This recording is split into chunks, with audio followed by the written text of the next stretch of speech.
Thy word is a lamp unto my feet, and a light to guide my way.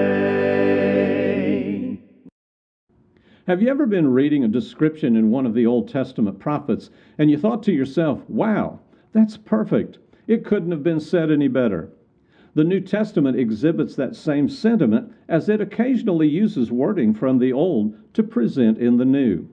The idea of it not being possible to say it any better is only part of the equation. As men and women in the New Testament times who believed the Old Testament were faced with circumstances similar to characters from the Old Testament, using messages from those periods could strike a chord in hearts who needed moving words. Those kinds of repeated messages really resonate, and they make impressions that stir souls to faithful action. I believe an excellent example of this is found in words repeated in the book of Revelation.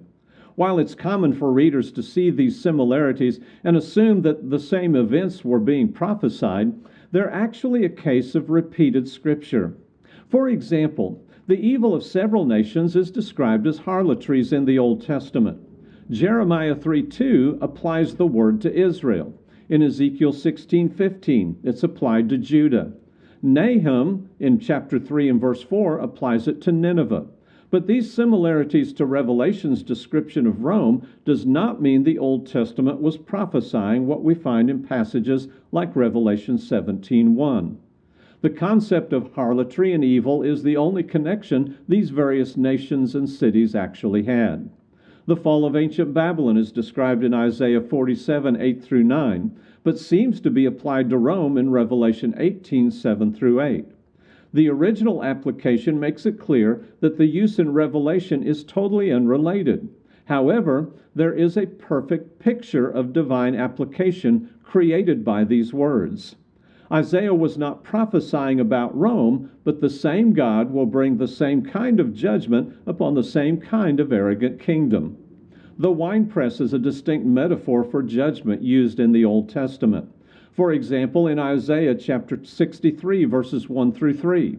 It's also used in Revelation chapter 14, verses 19 through 20, and also in chapter 19 and verse 15.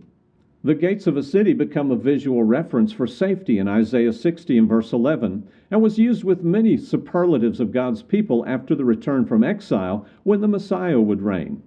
The same picture is presented in the vision of Revelation 21 and verse 25. That the latter borrows from the former does not demand that they are referring to the same city or time. The imagery is perfect for both circumstances. Many remember that Jesus spoke of a son being set against father and a daughter against her mother, Luke 12 and verse 53. But before he said it, it was said of Israel in Micah chapter 7 and verse 6. As Jesus points out coming days, upheaval will come to households where some members would believe and others would not. But in Micah's day, the problem was a general corruption that made everyone untrustworthy, and that's clear from verse 5. Hosea cried out against the northern kingdom, declaring that compassion will be hidden from my sight. That's in chapter 13 and verse 14. Leading into this refusal of pity, the Lord declared, O death, where are your thorns? O Sheol, where is your sting?